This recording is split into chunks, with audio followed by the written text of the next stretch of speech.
Hey guys, Ben from CrossFit Feel Good. Today we're going to go through the muscle up and the different progressions to get to that muscle up on the high rings.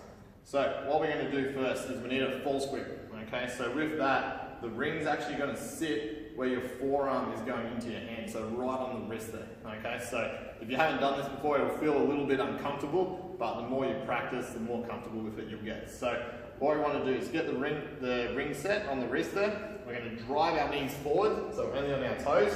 So the hips are forward, the chest is back, okay? As we pull up, we're gonna reverse that. So chest comes over, the hips are back, and now we're on our heels, okay? So when you come over, you wanna keep the rings in nice and close. You're only catching here. You don't wanna be catching up there, because you wanna mimic how you will do your first muscle up. So hips are forward, chest is back, reverse it, so it's nice and quick, and then now we're on our heels as well, okay? So the 3 points of contact that you wanna look for is you're on your toes at the start, your hips are in front, your chest are behind the rings, and then as we pull up, we're going to reverse all three. So now we're on our heels, our hips are back, and our chest is forward, okay? So that's the first progression on the low rings. Once you get comfortable with that, everything looks good, then we can move on to the jumping muscle up, okay? So with this, we're doing the same movement, it just makes it a little bit harder because you actually have to jump into it, okay? So you want to set up with some rings just about head height. If that's a bit hard, you can bring the rings down a little bit lower as well. So same deal, we want to get the false grip, okay, so we're on the rings, on the toes, hips in front, chest back, the same what we did with the low rings. We're going to jump, keep the rings in nice and close, and then come back down, okay.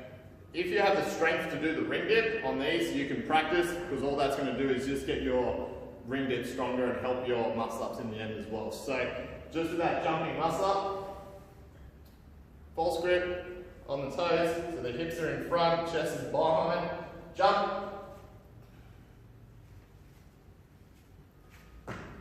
going from there, okay? Once we have that, and we're comfortable with that, we've got the strength to do the ring dip, then we can progress on to the kipping muscle up, okay? So with this, what we want to do is the same thing, false grip, okay, so on the wrist, we're going to come up just to about 90 degrees in the arms, okay? This will just make it a little bit easier on your first one, because you're going to have more control and you're closer to the rings, okay? As you get better, you're going to be able to drop down until that arm's straight, okay, which is what we want to work towards. So what we're going to do first is come up, then we're going to think legs, forward, back, okay? Just like that. So you just want to practice the kip first in that false grip position, okay? Once we've got that, then we can do that kip. So when you're doing this, you want to feel like you're keeping the same transition what we had on the low rings, what we had on the jumping muscle up. So we want to feel that the hips are in front, chest is behind, and then we want to reverse that. So the hips go back, chest comes over the rings. So it'll look like this. So legs in front, leg back, over, and then press. So as you're doing all these progressions, you want to make sure it's two movements. So you want to think catch, so you right down on the bottom of the arms here, and then the dip, okay? Especially when we do that jumping muscle up, we don't want to try and jump straight up high, because that's not what's going to happen when we do it on the high rings, okay?